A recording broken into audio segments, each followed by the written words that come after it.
Hello and welcome to the video lecture on study material 2. We are discussing the matter of hybridization here. তো last time আমরা অরবিটালসদের নিয়ে আলোচনা করছিলাম। তো এবার ইলেকট্রনরা কী করে ডিফারেন্ট রিজিয়নস অফ স্পেসে থাকে, তাদের quantisation of energy, Heisenberg uncertainty principal, তার থেকে প্রবাবিলিটি ডেন্সিটি প্লট এবং বিভিন্ন অরবিটাল কীরকম দেখতে হয় সেগুলো আমরা পড়েছি। এবার অ্যাটমিক অরবিটালরা, যারা অ্যাটমের অরবিটাল, তারা একে অপরের সঙ্গে ওভারল্যাপ করে এবং ওভারল্যাপ করার পর তারা কোভালেন্ট বন্ডস তৈরি করে। তো সেখান থেকে মলিকিউল তৈরি হয়। তো সেই জিনিসটা আমরা এবার দেখব। এবার অ্যাটমিক অরবিটালের ওভারল্যাপ বোঝার জন্য দুটো থিওরি চলে। একটা হচ্ছে ভ্যালেন্স বন্ড থিওরি বা ছোটো করে ভিভিটি, একটা হচ্ছে মলিকুলার অরবিটাল থিওরি বা এমওটি। এমওটি অনেক বেশি রিগোরাস এবং অনেক বেশি ইনফরমেশান দেয় এবং অনেক বেশি জনপ্রিয় এই মুহূর্তে, কিন্তু আমাদের লেভেলে দাঁড়িয়ে এমওটি শেখার আগে ভ্যালেন্স বন্ড থিওরিটা শিখে নেওয়া দরকার, because it is a more simplistic approach, আমাদের পক্ষে এটা বোঝা সুবিধে। যদি আমরা ইলেকট্রনদেরকে ওয়েভ হিসেবে ট্রিট করি, তো তাহলে দুটো ওয়েভ যখন একে অপরের সঙ্গে ইন্টারাক্ট করে তখন কীরকম ব্যাপারটা দাঁড়ায় সেইটা আমাদেরকে বুঝতে হবে। তো সেটা করতে গেলে আমরা ভাবতে পারি যে অ্যাজ ইফ এই দুটো ওয়েভ নিজেদের মধ্যে ইন্টারাক্ট করছে এবং দুটোরই ফেজ একই রকম, অর্থাৎ দুটোই রেড কালারের ওয়েভ, অর্থাৎ দুটোরই অ্যাম্পলিটিউড সব উপরের দিকে আছে। এবং সেক্ষেত্রে যখন আমি এদেরকে কাছাকাছি নিয়ে আসবো, তখন তারা যখন ওভারল্যাপ করবে, যে জায়গাতে তারা ওভারল্যাপ করেছে সেই জায়গাতে তাদের অ্যাম্পলিটিউড বেড়ে যাবে এবং এই ধরনের একটা শেপ আমরা পাবো, যেটাকে আমরা বলতে পারি কনস্ট্রাকটিভ ওভারল্যাপ বা constructive interference. On the other hand, যদি দুটো অরবিটাল এমন ওভারল্যাপ করে যাদের ফেজ আলাদা, একটা নীল একটা লাল, তাহলে যে জায়গাতে তারা ওভারল্যাপ করলে কাছাকাছি নিয়ে আসার ফলে, তাহলে that region of overlap will be showing reduction in amplitude, অর্থাৎ সেখানে অ্যাম্পলিটিউড একেবারে নেমে যাবে এবং একটা পয়েন্ট আসবে যেখানে অ্যাম্পলিটিউড জিরো হয়ে যাবে। এই জায়গাটাতে একটা পয়েন্ট কোথাও আসবে যেখানে অ্যাম্পলিটিউড জিরো হয়ে যাবে এবং ওভারঅল এই জায়গাটাতে, যেখানে ওভারল্যাপের জায়গাটাতে ইলেকট্রন ডেন্সিটি বা প্রবাবিলিটি বা অ্যাম্পলিটিউড, তুমি যা বলতে চাও, সেটা বেড়েছে, তাহলে এই জায়গাটাতে কিন্তু সেটা কমেছে। এটাকে আমরা বলে থাকি ডিস্ট্রাকটিভ ইন্টারফেয়ারেন্স। কনস্ট্রাকটিভ ইন্টারফেয়ারেন্স তার মানে সেটা হচ্ছে বন্ড তৈরি করার জন্য ভালো, কারণ সেখানে ইলেকট্রন ডেন্সিটি বেড়ে যায়। ইলেকট্রন ডেন্সিটি বেড়ে গেলে সেখানে একটা বন্ড তৈরি হচ্ছে বলে আমরা বলতে পারি। আর ডিস্ট্রাকটিভ ইন্টারফেয়ারেন্স কিন্তু পুরো উল্টো জিনিস, অর্থাৎ সেখানে বন্ড তো তৈরি হয়ই না, উল্টো ইলেকট্রন ডেন্সিটি সেই জায়গাতে কমে যায়। যেমন আমরা একটা জিনিস বলতে পারি যে দুটো 1s অরবিটাল, এই দুটো 1s অরবিটালকে আমরা যদি পাশাপাশি নিয়ে আসি, এবং যেহেতু 1s অরবিটাল স্ফেরিক্যালি সিমেট্রিক, তাহলে একটা যখন আরেকটাকে অ্যাপ্রোচ করবে, কোনো ডিরেকশানের কোনো গল্প নেই, কারণ যেদিক থেকেই অ্যাপ্রোচ করুক না কেন, যে কোনো দিক থেকে 360 ডিগ্রি অ্যাঙ্গেলের যে কোনো দিক থেকে অ্যাপ্রোচ করুক না কেন, একই রকম হবে। তাহলে তারা যখন নিজেদের মধ্যে একটা সার্টেন ডিস্ট্যান্সে এসছে, যখন তাদের মধ্যে ওভারল্যাপ হচ্ছে, যদি তাদের ফেসটা একই হয়, যেমন আমরা এখানে এঁকেছি দুটোই ব্লু আঁকা আছে, তো তাহলে তাদের মধ্যে একটা ওভারল্যাপ হবে এবং তাদের যে ওভারল্যাপ রিজিয়নটা, সেই জায়গাটাতে ইলেকট্রন ডেন্সিটি যাবে বেড়ে। তার মানে আমরা এই যে অংশটায়, এই অংশটাকে আমরা ভাবতে পারি যেটা একটা ইলিপসয়েডাল আকার নিয়ে নিয়েছে, এবং এই জিনিসগুলো হচ্ছে তোমার এই হাইড্রোজেনের অ্যাটমগুলো, মাঝখানে একটা বন্ড তৈরি হয়েছে এবং সেখানে মাঝখানে দুটো হাইড্রোজেনের মাঝখানে ইলেকট্রন ডেন্সিটি বেড়ে গেছে। দুটো হাইড্রোজেন অ্যাটম থেকে আমরা একটা ডাইঅ্যাটমিক হাইড্রোজেন মলিকিউল বানাতে পেরেছি। এবার এই ইলেকট্রন ডেন্সিটিটা is primarily located on the bond axis, অর্থাৎ যে অ্যাপ্রোচ অফ অ্যাক্সিসের, যে অ্যাক্সিস বরাবর অ্যাপ্রোচ করেছিল, সেই অ্যাক্সিস বরাবরই ওর ইলেকট্রন ডেন্সিটিটা রয়েছে, মোস্টলি সেই জায়গাটাতে বরাবরই রয়েছে। এবং এই ধরনের জিনিসকে আমরা বলে থাকি সিগমা বন্ড। সিগমা বন্ডের চেনার উপায় হচ্ছে যে তুমি যদি এই পুরো সিস্টেমটার ওপরে তাকে যদি বাইসেক্ট করো, অর্থাৎ মাঝখান দিয়ে যদি একটা প্লেন ইমাজিন করো, তাহলে সেই প্লেনটা একটা সার্কেলকে ইনস্ক্রাইব করে। দেখো এই জায়গাতে তুমি যদি প্লেনটাকে ইনস্ক্রাইব করো, মানে একটা প্লেনকে যদি ইমাজিন করো, তাহলে এই অংশটায় এই যে ইলিপ্টিক্যাল যে জিনিসটা আছে, তার সারফেস বরাবর ও একটা স্ফিয়ারকে ইনস্ক্রাইব করে, এবং দ্যাট মিনস যে এরা হচ্ছে সিলিন্ড্রিক্যালি সিমেট্রিক্যাল, এবং সিগমা বন্ডস আর সিলিন্ড্রিক্যালি সিমেট্রিক্যাল। এই যে বন্ডটা তৈরি হয়েছে মুখোমুখি ওভারল্যাপের ফলে, তাকে আমরা বলে থাকি সিগমা বন্ড। এটা বোঝার আরও একটা উপায় আছে, সেটা হচ্ছে তুমি যদি এই অ্যাক্সিস বরাবর একে 180 ডিগ্রি রোটেশন দাও, তাহলে রোটেশনের আগে এবং পরে দুটো জিনিসকে তুমি চিনতে পারবে না। অর্থাৎ রোটেশনের আগে যা ছিল 180 ডিগ্রি রোটেশনের পরেও তাই থাকবে, অর্থাৎ এখানে একটা রোটেশনাল সিমেট্রি আছে। অন্যরকম বন্ড হতে পারে যেখানে এই ধরনের রোটেশনাল সিমেট্রি থাকে না, বা তারা সিলিন্ড্রিক্যালি সিমেট্রিক্যাল নয়, এবং তাদেরকে আমরা সিগমা বন্ডের থেকে আলাদা করে চিনব, কিন্তু সেটা এখন নয়, সেটা আর একটু পরে। এবার এইটা হলো তোমার হাইড্রোজেনের নিজেদের মধ্যে একটা কোভ্যালেন্ট বন্ড তৈরি করার একটা প্রক্রিয়া। হাউএভার হাইড্রোজেন দিয়ে তো হবে না, আমাকে কার্বন নিয়ে ভাবতে হবে, এবং কার্বন নিয়ে ভাবতে গেলেই প্রথম যেটা প্রবলেম তুমি এনকাউন্টার করবে সেটা হচ্ছে যে কার্বনের ভ্যালেন্সি 2 হওয়ার কথা ছিল, কারণ কার্বনের ইলেকট্রনিক কনফিগারেশনে দুটো আনপেয়ার্ড ইলেকট্রন 2p অরবিটালে থাকে, এবং সেই দুটোই একমাত্র বন্ড করার কথা অন্য অ্যাটমের সঙ্গে। তাহলে কার্বনের ভ্যালেন্সি 2 হওয়ার কথা ছিল, এবং তাই যদি হতো তাহলে কার্বন এই পরিমাণ ডাইভার্স স্ট্রাকচার তৈরি করতে পারতো না। তাহলে তাকে কি করে এক্সপ্লেন করবে, তার যে 4টে ভ্যালেন্সি কী করে সেটাকে এক্সপ্লেন করবে? সেটাকে একটাভাবে এক্সপ্লেন করা যায় যে আমরা যদি 2s অরবিটাল থেকে একটা ইলেকট্রনকে এক্সাইট করে আমরা 2p অরবিটালে নিয়ে চলে যাই, তাহলে আমাদের কাছে ইন টোটাল 4টে অরবিটাল থাকবে, যে তাদের একটা করে ইলেকট্রন আছে, অর্থাৎ এর এখন ভ্যালেন্সি 4 দেখানোর কথা। কিন্তু তাতেও আমাদের সমস্যাটা মিটবে না। আমরা জানি যে মিথেন যখন হয় তখন কার্বন 4টে হাইড্রোজেনের সঙ্গে বন্ড করে, তারা একটা টেট্রাহেড্রালের মধ্যে ইনস্ক্রাইব করা যায় মলিকিউলটাকে। তো মলিকিউলটা টেট্রাহেড্রাল, একদম পারফেক্টলি টেট্রাহেড্রাল, প্রত্যেকটা CH বন্ড লেন্থ সমান, এবং প্রত্যেকটা CH বন্ড আরেকটা CH বন্ডের সাথে, আরেকটা যে কোনো CH বন্ডের সাথে 109 ডিগ্রি 5 মিনিটস অ্যাঙ্গেলে থাকে। তাদের অ্যাঙ্গুলার সেপারেশন হচ্ছে একটা আইডিয়াল টেট্রাহেড্রাল অ্যাঙ্গেল।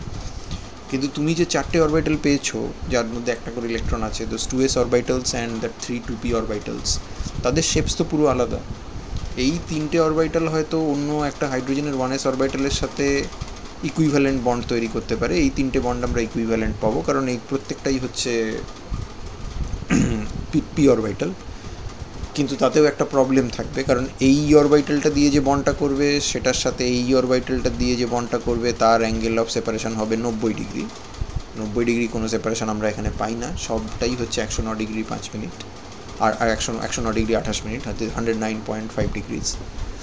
আর একটা অরবিটাল হচ্ছে 2s, তো সে তো কমপ্লিটলি অন্যরকম দেখতে, এবং সেখানে আরেকটা হাইড্রোজেনের 1s একদিক দিয়েও আসতে পারে, এদিক দিয়েও আসতে পারে, এদিক দিয়েও আসতে পারে, এদিক দিয়েও আসতে পারে। So the tetrahedral shape cannot be explained. এটাকে এক্সপ্লেন করতে গিয়ে Linus Pauling, who is also a Nobel laureate in chemistry, as well as he won a Nobel Prize in Nobel Peace Prize also, so he's a double Nobel laureate. তো Pauling যেটা বলেছিলেন সেটা হচ্ছে এইটা, যে আমরা একটা ম্যাথমেটিক্যাল কনস্ট্রাক্ট ডেভেলপ করতে পারি যেটা দিয়ে আমরা মিথেনের শেপকে এক্সপ্লেন করব। এটা কোনো রিয়েল ফিজিক্যাল প্রসেসকে সিগনিফাই করে না, কিন্তু মিথেনের স্ট্রাকচারকে এক্সপ্লেন করতে গেলে আমি এই কনসেপ্টটা কাজে লাগাতে পারি। আমরা ভাবতে পারি যে অ্যাজ ইফ অর্থাৎ এটা সত্যি হচ্ছে না, কিন্তু অ্যাজ ইফ মিথেনের কার্বনের যে 2s অরবিটাল এবং 2p অরবিটালগুলো আছে তাদের মধ্যে একটা মিক্সিং হয়, এবং মিক্সিং হয়ে 4টে একই এনার্জি অরবিটাল তৈরি হয়। তাদের এনার্জি 2pর থেকে একটু নিচে, আবার 2s-এর থেকে একটু ওপরে, কারণ 2s নিচে থাকে 2p ওপরে থাকে। তাদেরকে যদি তুমি মিশিয়ে দাও তাহলে যে অরবিটালগুলো হবে তারা না 2s-এর এনার্জিতে থাকবে, না তারা 2pর এনার্জিতে থাকবে। স্ট্যান্ডস টু রিজন যে তারা 2pর থেকে নিচে থাকবে কিন্তু 2s-এর থেকে ওপরে থাকবে। তো সেখানে 4খানা এরকম ইলেকট্রন, 4খানা আমরা পাবো, এবং 4টে জায়গায় আমরা 4টে ইলেকট্রন বসাতে পারি। স্পিন তুমি যা ইচ্ছা দিতে পারো, ডাজন্ট রিয়েলি ম্যাটার। এবং এইবার এই যে 4টে অরবিটাল পেলাম, এরা ডিজেনারেট, কারণ এদের এনার্জি হচ্ছে সেম, এবং তাদের শেপটাও একই রকম দেখতে। আমরা একটা 1s-এর সাথে একটা যে 3টে 2pকে মেশালে 4টে এই ধরনের অরবিটাল পাবো, যেখানে একটা দিক একটু বেশি, লোকটা একটু বড়, আরেক দিকে একটু ছোট। অর্থাৎ এটা পুরোপুরি 2pর মতো দেখতে নয়, কিন্তু 2pর সঙ্গে চেহারার কিছুটা মিল আছে। নোডাল প্লেন আছে, but projecting one side is a little bit bigger compare to the other, এবং এই জায়গাতে নোডাল প্লেন চেঞ্জ করার পরে লাল থেকে নীল বা নীল থেকে লাল হয়ে গেছে, ফেস চেঞ্জ হয়ে গেছে। এবার এই অবস্থায় আমরা যদি 4টে অরবিটালকে পাই, তাহলে mathematical symmetry, the symmetry requirement of this mixing demands যে এই 4টে যে অরবিটাল তৈরি হবে তারা একটা টেট্রাহেড্রনের 4টে ভার্টেক্সের দিকে প্রজেক্টেড থাকবে এবং তাদের নিজেদের মধ্যে ইন্টার অরবিটাল অ্যাঙ্গেলগুলো হবে 109 ডিগ্রিজ। এবার তুমি 4টে হাইড্রোজেনকে এনে চারদিকে লাগিয়ে দাও এবং তাহলে তুমি মিথেন মলিকিউলটাকে পেয়ে যাবে, যেখানে 109 ডিগ্রিজ 109.5 ডিগ্রিজ তুমি অ্যাঙ্গুলার সেপারেশন পাচ্ছ। তার মানে এটা মাথায় রাখতে হবে যে মিথেনের sp3 হাইব্রিডাইজেশনটা ইনভোকড হয়েছিল মিথেনের টেট্রাহেড্রাল শেপটাকে এক্সপ্লেন করার জন্য, উল্টো দিকে নয়। মানে এই কথাটা বলাটা ভুল যে মিথেন টেট্রাহেড্রাল তার কারণ হচ্ছে সে sp3 হাইব্রিডাইজ, তা কিন্তু নয়। অর্থাৎ sp3 বলে টেট্রাহেড্রাল নয়, মিথেন sp3 কারণ সেটা টেট্রাহেড্রাল। কোনো মলিকিউলের ডেফিনিট একটা শেপ আছে, আমরা হাইব্রিডাইজেশন কনসেপ্টকে তখনই ইনভোক করি যখন আমরা শেপটাকে এক্সপ্লেন করতে চাই। অতএব এইটা বলাটা ঠিক নয় যে মিথেন sp3 এবং সেই কারণে সে টেট্রাহেড্রাল, বরঞ্চ বলা উচিত মিথেন টেট্রাহেড্রাল এবং সেই টেট্রাহেড্রাল শেপকে এক্সপ্লেন করার জন্য আমরা sp3 হাইব্রিডাইজেশনকে ইনভোক করি। নেক্সট আপ হচ্ছে তোমার ইথেন মলিকিউলটাও, এখানেও দেখা যাচ্ছে যে কার্বনের সাথে 4খানা সিগমা বন্ড আছে। এখানে যেরকম 4খানা সিগমা বন্ড ছিল, সিঙ্গেল বন্ড ছিল, 4টে CH কোভ্যালেন্ট বন্ড এবং সেগুলো সবই সিগমা বন্ড। তো সিগমা বন্ডগুলো কী দিয়ে তৈরি হয়েছিল? হাইড্রোজেনের 1s অরবিটাল আর কার্বনের sp3 হাইব্রিড অরবিটাল। এই যে হাইব্রিডাইজেশন স্কিমটা, এটাকে বলা হয় sp3 হাইব্রিডাইজেশন, কারণ একটা এসের সাথে 3টে পিকে মেশানো হচ্ছে। তো এবার ওই একই sp3 হাইব্রিডাইজেশন তুমি ইথেনের জন্যও কাজে লাগাতে পারো। ইথেন মলিকিউলটার জন্য তুমি ভাবতে পারো যে একটা কার্বনের সাথে আরেকটা কার্বনের দুটোর sp3 হাইব্রিড অরবিটালের মধ্যে সিগমা বন্ড হলো, আর প্রত্যেকটা কার্বনের উপরে 3টে করে sp3 হাইব্রিড অরবিটাল থেকে যাবে, যারা টোটাল 3টে প্লাস 3টে 6টা হাইড্রোজেনের সঙ্গে বন্ডিং করবে এবং তার ফলে আমরা দু রকমের সিগমা বন্ড পাবো এখানে। একটা হচ্ছে কার্বন কার্বন সিগমা বন্ড, একটা হচ্ছে কার্বন হাইড্রোজেন সিগমা বন্ড। এই ধরনের কম্পাউন্ড যেখানে কোনো ডাবল বন্ড নেই, কোনো আনস্যাচুরেশন নেই, তাদেরকে আমরা বলে থাকি স্যাচুরেটেড কম্পাউন্ড। এবং এখানে যা থাকে সেগুলো হচ্ছে সমস্ত সিগমা বন্ড, যেখানে হাইব্রিড অরবিটালগুলো, এই যে অ্যাটমিক অরবিটালগুলো তুমি পাচ্ছ কার্বনের উপরে, সেগুলো সব হাইব্রিড অ্যাটমিক অরবিটাল, কারণ এরা পিওর অ্যাটমিক অরবিটাল নয়। 2s অরবিটাল এবং 2p অরবিটালকে মিক্স করে আমরা এই অরবিটালগুলো এসেছে এরকম ভাবছি, তার ফলে এদেরকে আমরা হাইব্রিড অরবিটাল বলি। এবং হাইব্রিড অরবিটালরা নিজেদের মধ্যে ওভারল্যাপ করছে, এখানে কার্বনের sp3 হাইব্রিডের সাথে এখানে কার্বনের আরেকটা sp3 হাইব্রিড ওভারল্যাপ করেছে এবং ওভারল্যাপ হওয়ার ফলে তার মাঝখানে ইলেকট্রন ডেন্সিটি বেড়েছে। তার মানে হাইড্রোজেনের সাথে ওভারল্যাপ করেছে। আমরা এখানে হাইড্রোজেনের অরবিটালটাকে সেপারেট দেখিয়েছি, কিন্তু তুমি যদি আঁকতে চাও তো তাহলে তুমি এরকমভাবে আঁকতে পারো যে অ্যাজ ইফ এইখানটায় এই যে অরবিটালের যে ওভারল্যাপ যে জায়গাটা, এইখানটায় ইলেকট্রন ডেন্সিটি বেড়েছে। নতুন জিনিস হবে তোমার ইথিলিনের ক্ষেত্রে বা ইথিনের ক্ষেত্রে, কারণ সেখানে দেখা যাবে যে একটা জিওমেট্রিটা পুরো চেঞ্জ হয়ে গেছে। এখানে যেরকম কার্বনগুলো প্রত্যেকটাই অ্যাপ্রক্সিমেটলি টেট্রাহেড্রাল বা পারফেক্টলি টেট্রাহেড্রাল, এখানে টেট্রাহেড্রাল জিওমেট্রি নেই, এখানে ট্রাইগোনাল প্ল্যানার জিওমেট্রি হয়ে গেছে। মিথেন মলিকিউলটা প্ল্যানার, অর্থাৎ একটা CH এর সাথে আরেকটা CH এর, ওই একই কার্বনে থাকা CH, তার বন্ড অ্যাঙ্গেল হচ্ছে 120 ডিগ্রি।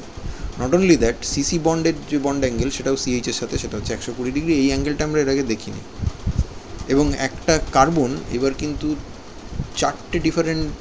4টে গ্রুপের সাথে নেই। এখানে যেরকম একটা CH3 3টে হাইড্রোজেনের সাথে ছিল, এখানে 4টে হাইড্রোজেনের সাথে ছিল, এখন মাত্র 3টে জিনিসের সাথে আছে, আরেকটা কার্বনের সঙ্গে আছে এবং আর দুটো হাইড্রোজেনের সঙ্গে আছে।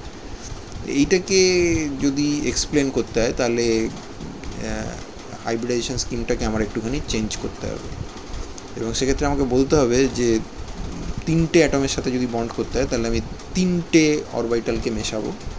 একটা পি অরবিটালকে আমি মেশাবোই না, সেটাকে রেখে দেবো, সেটাকে বলবো আনহাইব্রিডাইজ পি অরবিটাল। বাকি দুটো পি অরবিটালকে মেশাবো। কোনটা মেশাবো সেটা আমার উপরে। px py মেশাতে পারি 2s এর সাথে, px pz মেশাতে পারি 2s এর সাথে, আবার 2s এর সাথে আমি py pzও মেশাতে পারি, কিন্তু একটাকে রেখে দেবো, বাকি দুটোকে মেশাবো।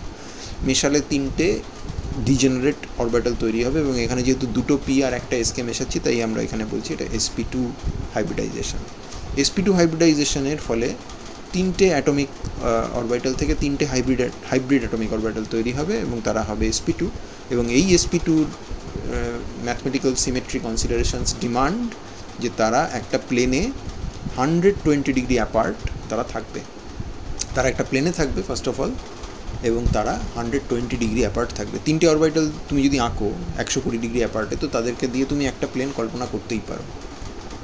অ্যান্ড মোর ইম্পর্টেন্টলি যে আনহাইব্রিডাইজ পি অরবিটালটা আছে, সেটা ওই যে প্লেনটাতে 3টে sp2 অরবিটাল শুয়ে আছে তার সঙ্গে পারপেন্ডিকুলার থাকবে। অর্থাৎ আমি যদি এখানে pyকে যেখানে যেরকমভাবে আঁকা হয়েছে বুঝতেই পারা যাচ্ছে px এবং pz এই দুটো অরবিটালকে আমি মিক্স করেছি 2s এর সাথে, তার ফলে xz প্লেন বরাবর sp2 হাইব্রিড অরবিটালগুলো শুয়ে আছে, কারণ তাদের কনস্টিটিউটিং যে p অরবিটাল তারা pz অ্যাক্সিস এবং px অ্যাক্সিস বরাবর ছিল। অতএব তাদের আমরা যখন মিশিয়েছি 2s এর সাথে, যে তিনটে হাইব্রিড অ্যাটমিক অরবিটাল তৈরি হবে তাদের কোনো ইলেকট্রন ডেন্সিটি প্লাস ওয়াই বা মাইনাস ওয়াই অ্যাক্সিস বরাবর থাকতে পারে না, অর্থাৎ তারা xz অ্যাক্সিস বরাবর শুয়ে আছে।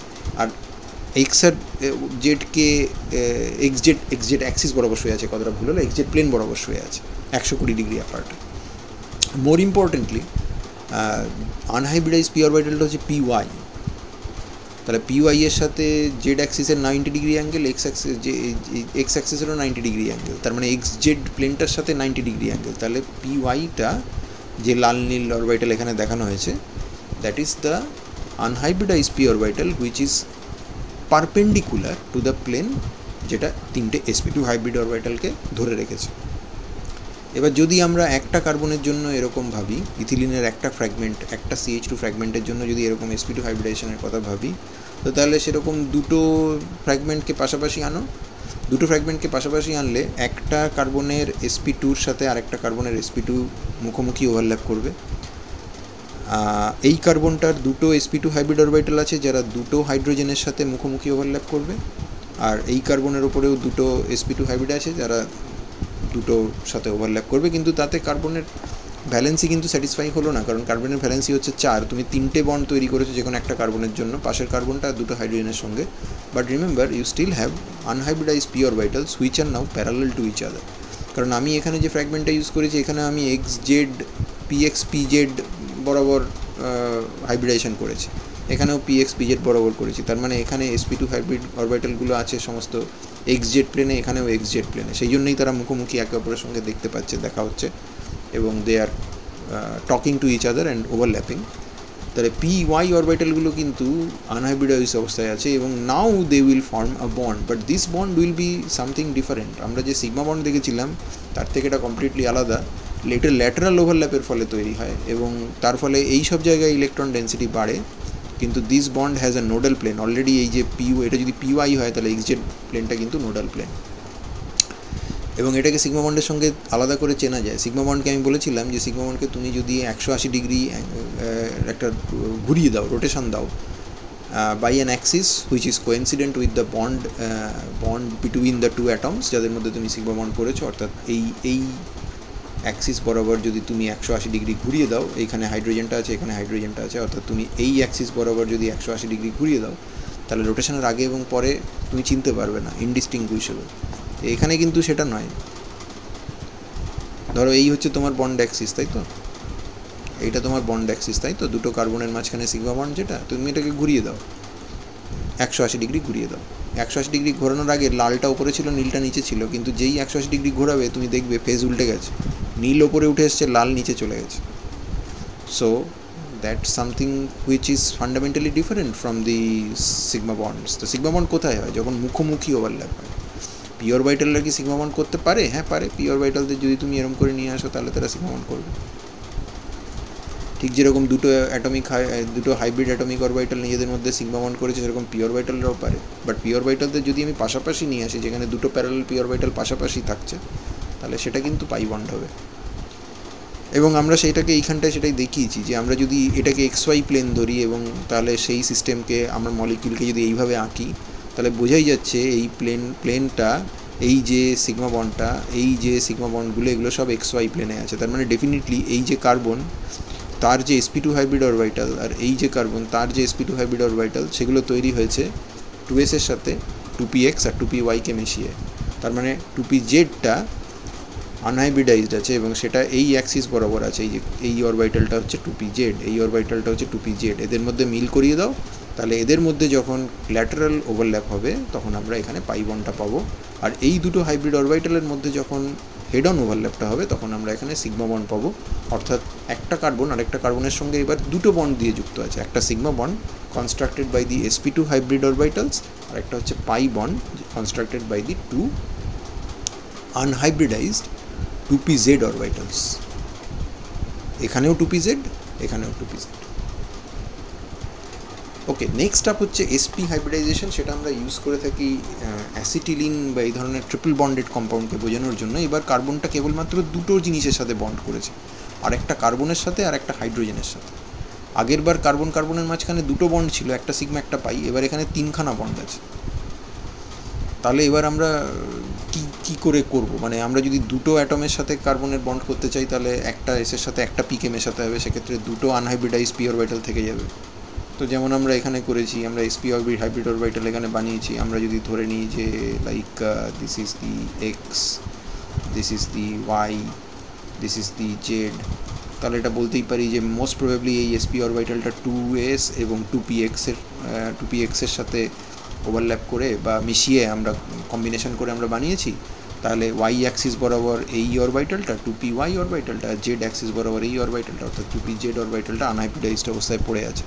তো এরকম দুটো ফ্র্যাগমেন্টকে যদি তুমি নিয়ে চলে আসো, দুটো ফ্র্যাগমেন্টকে যদি পাশাপাশি নিয়ে আসো যাতে এসপি হাইব্রিড অরবিটালগুলো মুখোমুখি ওভারল্যাপ করে, তাহলে এখানে একটা সিগমা বন্ড তৈরি হবে between two carbons constructed by the sp hybrid orbitals of the two carbons। দুটো কার্বনের sp হাইব্রিড অরবিটাল দিয়ে সিগমা বন্ড তৈরি হলো।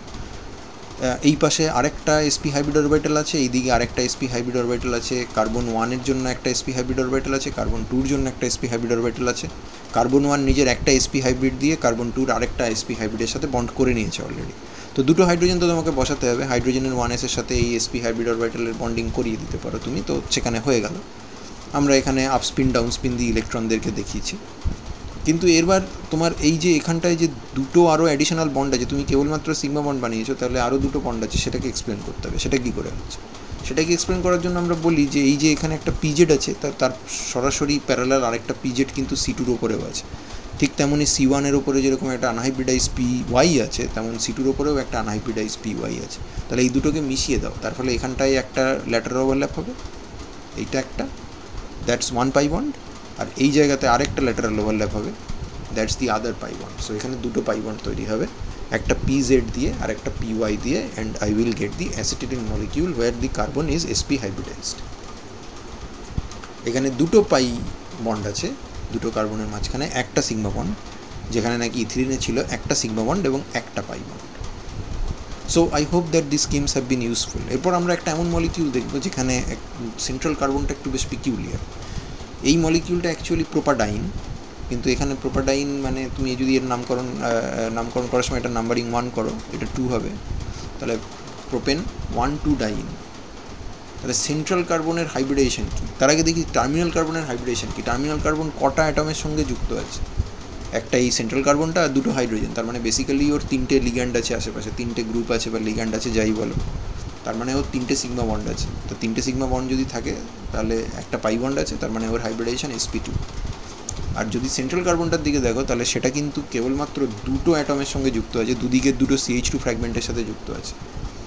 একদিকে একটা সিগমা বন্ড করেছে, আরেকদিকে আরেকটা সিগমা বন্ড করেছে, তার মানে ডেফিনেটলি ওর ডান দিকে একটা এবং বাঁ দিকে একটা করে পাই বন্ডও আছে। তো দুটো পাই বন্ড যদি থাকে তাহলে ডেফিনেটলি ওর হাইব্রিডাইজেশন হচ্ছে sp। আগের sp-তে খেয়াল করে দেখো এই কার্বনটা একই দিকে দুটো পাই বন্ড করছিল দুটো পাই বন্ডই, কিন্তু একই দিকে করছিল। সেখানে এই দিকে একটা সিগমা ছিল, এই দিকে একটা সিগমা ছিল, আর পাইটা একই দিকে ছিল। এই কার্বনটার ক্ষেত্রে ডান দিকে ছিল আর এই কার্বনটার ক্ষেত্রে বাঁ দিকে ছিল। কিন্তু এক্ষেত্রে সেন্ট্রাল কার্বনটা একটু নিজের স্টাইল চেঞ্জ করেছে, দুদিকে দুটো সিগমা বন্ড করেছে এবং দুদিকে দুটো পাই বন্ড করেছে, ডান দিকে একটা করেছে বাঁ দিকে একটা করেছে, বাট দুটো সিগমা দুটো পাই। তাহলে central carbon is sp hybridized, but terminal carbons are sp2 hybridized. এবার এর জিওমেট্রি যদি আমাকে দেখতে হয় কোন অরবিটালটা কীভাবে কী ওভারল্যাপ করলো, তাহলে আমরা ধরে নিই যে আমরা একটা কার্টেসিয়ান কোঅর্ডিনেট সিস্টেমে মলিকিউলটাকে প্লেস করেছি। তাহলে আমার এই কার্বনটা sp2 হাইব্রিডাইজড, আমি ধরে নিতে পারি কথার কথা যে XY প্লেনে এর sp2 হাইব্রিডগুলো আছে, তাহলে এর আনহাইব্রিডাইজ পি অরবিটালটা perpendicular to XY plane, that is the PZ। তাহলে এইবার যদি এইখানে PZ-এর সাথে আমাকে এই পাই বন্ডটা করতে হয়, তাহলে এই কার্বনটার ওপরে আমাকে ডেফিনেটলি একটা PZ অরবিটাল ব্যবহার করতে হবে, করতেই হবে। তা যদি করতে হয় তাহলে আমাকে এইখানটায় একটা PZ অরবিটাল আমি দিয়ে দিলাম। বেশ, এইখানটায় যদি আমি একটা PZ অরবিটাল দিয়ে দিই, এবার খেয়াল করো এই যে অ্যাক্সিসটা, আমরা বন্ডিং অ্যাক্সিসটাকে তাহলে আমরা কমন বন্ডিং অ্যাক্সিসটাকে তাহলে x ধরতে পারি, যেহেতু সিগমা বন্ডরা x অ্যাক্সিস অ্যালং রয়েছে, তার মানে ডেফিনেটলি এই কার্বনটা নিজের px অরবিটালকে ব্যবহার করেছে, নিজের px অরবিটালকে ব্যবহার করে sp হাইব্রিডটা বানিয়েছে। তাহলে px যদি ব্যবহার করে ফেলে থাকে sp হাইব্রিড বানানোর জন্য, তাহলে ওর কাছে আনহাইব্রিডাইজ দুটো পড়েছিল, একটা হচ্ছে pz আর একটা হচ্ছে py। তুমি অলরেডি প্রমাণ করে দিয়েছো যে এই টার্মিনাল কার্বনের সাথে পাই বন্ড করতে গিয়ে একে pz খরচা করতেই হবে, তার কারণ আমার জিওমেট্রি অনুযায়ী টার্মিনাল কার্বনের বাঁ দিকের টার্মিনাল কার্বনে pz অরবিটাল আমরা খরচা করছি, তাহলে এর pzটা কিন্তু এই দিকে খরচা হয়ে গেছে। যদি pzটা এখানে খরচা হয়ে গিয়ে থাকে, অর্থাৎ এই দুটো হাইড্রোজেন যদি এক্স ওয়াই প্লেন বরাবর থাকে, তাহলে এই সেন্ট্রাল কার্বনের হাতে কিন্তু আর একটাই পি অরবিটাল পড়ে আছে, কারণ পিএক্স অরবিটালকে ও অলরেডি এসপি হাইব্রিডাইজেশনে ইনভলভ করে রেখেছে। পিজেডকে খরচা করেছে বাঁ দিকে পাই বন্ড করার জন্য, পিএক্সকে খরচা করেছে কম্বিনেশন করার জন্য এস অরবিটালের সঙ্গে। তাহলে ওর কাছে আছে পড়ে কি? একমাত্র পিওয়াই পড়ে আছে। তো পিওয়াইটা কীরকম দেখতে হবে? তুমি যদি এই কোঅর্ডিনেট সিস্টেম অনুযায়ী দেখো, তাহলে পিওয়াই নিশ্চয়ই এইটা, সেন্ট্রাল কার্বনের পিওয়াই এইটা। এবার সেন্ট্রাল কার্বনের পিওয়াই যদি এইটা হয়, তাহলে তার পাশে ডান দিকের কার্বনটাকে যদি পাই বন্ড করতে হয়, তাহলে পিওয়াইকে ব্যবহার করতেই হবে, কারণ পিওয়াই এর সাথে কেবলমাত্র পিওয়াই পাই বন্ড করতে পারে। তুমি পিএক্স তো করতে পারবেই না, কারণ এই কার্বনটাও নিজের পিএক্স অরবিটাল ব্যবহার করেই এসপি হাইব্রিডাইজেশন করেছে। আর তার যে পিজেড, সেটা ব্যবহার হয়ে গেছে sp2 হাইব্রিডাইজেশন করার জন্য, কারণ এর হাইব্রিডাইজেশন স্কিম হচ্ছে sp2।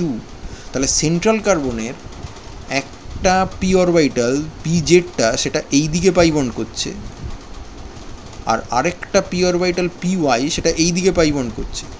Terminal carbon, left hand সাইডের টার্মিনাল কার্বনের পিএক্স এবং পিওয়াই খরচা হয়ে গেছে sp2 হাইব্রিডাইজেশন করতে, এবং পিজেড পড়ে আছে, সে পাই বন্ড করছে with the PZ orbital of the sp hybridise carbon.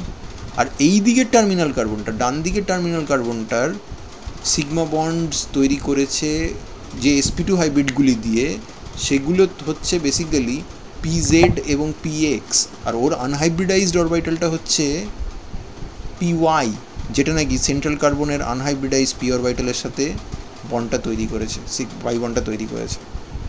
This is a very interesting scenario, because in this case তুমি দেখতে পাচ্ছ যে এর এই দিকের টার্মিনাসে দুটো হাইড্রোজেন অ্যাটম তারা XY প্লেন বরাবর আছে, হোয়ার অ্যাজ এই দিকের টার্মিনাসে দুটো হাইড্রোজেন অ্যাটম XZ প্লেন বরাবর আছে। এইখানে যে পাই বন্ড তৈরি হয়েছে, তারা তৈরি হয়েছে PY অরবিটাল দিয়ে। এই sp2 হাইব্রিডাইজ কার্বনের পি অরবিটাল, এই sp হাইব্রিডাইজ কার্বনের P orbital. On the other hand এইখানে যে পি অরবিটালটা আছে, এইখানে যে পাই ওভারল্যাপটা আছে, পাই বন্ডটা আছে, সেটা তৈরি হয়েছে পিজেড অরবিটাল দিয়ে। এর পিজেড, sp2-র পিজেড, আর এর পিজেড, sp-র পিজেড। তার মানে এই যে দুটো প্লেন, এই হাইড্রোজেন দুটো যে প্লেনে আছে আর এই হাইড্রোজেন দুটো যে প্লেনে আছে, তারা কিন্তু বাই ডিফল্ট তারা পারপেন্ডিকুলার। এই মলিকিউলটা হচ্ছে অ্যালিন, এই মলিকিউলটার ইন্টারেস্টিং স্টিরিওকেমিস্ট্রি আছে এবং এর ছবি আঁকতে দেয়। সেই জন্য আমরা হাইব্রিডেশন স্কিম থেকে এইটা ডিসাইফার করার চেষ্টা করলাম যে কীভাবে আমরা এর জিওমেট্রিটা বুঝতে পারি। আমরা অ্যাকচুয়ালি কীভাবে করেছি, এটা শুরু করেছি আমরা XYZ প্লেন থেকে, XYZ কার্টেসিয়ান কোঅর্ডিনেট নিয়ে, এবং তারপর আমরা মলিকিউলটাকে এমনভাবে এঁকেছি যাতে মলিকিউলের লেফট হ্যান্ড সাইডটা XY প্লেনে থাকে। তাহলে বাই ডিফল্ট ওই টার্মিনাল কার্বনে পিজেড আনহাইব্রিডাইজড অবস্থায় আছে, ওটা sp2 হাইব্রিডাইজড। তাহলে সেন্ট্রাল কার্বনটার পিজেড অরবিটালটাকে খরচা করতেই হবে এর সাথে পাই বন্ড করার জন্য। তাহলে সেন্ট্রাল কার্বন যেহেতু এক্স অ্যাক্সিস বরাবর আমরা সমস্ত বন্ডগুলো এঁকেছি, তাহলে পিএক্স অরবিটাল অলরেডি খরচা হয়ে বসে আছে সেন্ট্রাল কার্বনের, পিজেড অরবিটালকে আমি এইদিকে বাঁ দিকে খরচা করে ফেললাম। তাহলে ডান দিকের কার্বনের সাথে পাই বন্ড করতে গেলে ওকে পি অরবিটাল ব্যবহার করতে হবে, তার মানে ডান দিকের কার্বনে পিওয়াই অরবিটাল ব্যবহার করতে হবে। ডান দিকের কার্বনে একটাই আনহাইব্রিডাইজ পি অরবিটাল থাকতে পারে, কারণ সেটা sp2 হাইব্রিডাইজড।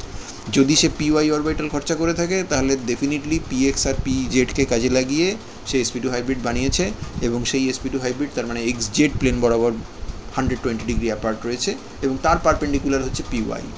তার মানে বাই ডেফিনেশন এই দিকের হাইড্রোজেনগুলো রয়েছে XZ প্লেনে, এই দিকের হাইড্রোজেনগুলো রয়েছে XY প্লেনে, এবং ডেফিনেটলি তারা একে অপরের সঙ্গে perpendicular. So this much for this video lecture. I hope that these things have been made at least a little bit clear to you. In the next class we will continue our discussions. Until then, goodbye. Thank you for your patience, and I will be seeing you in the next one.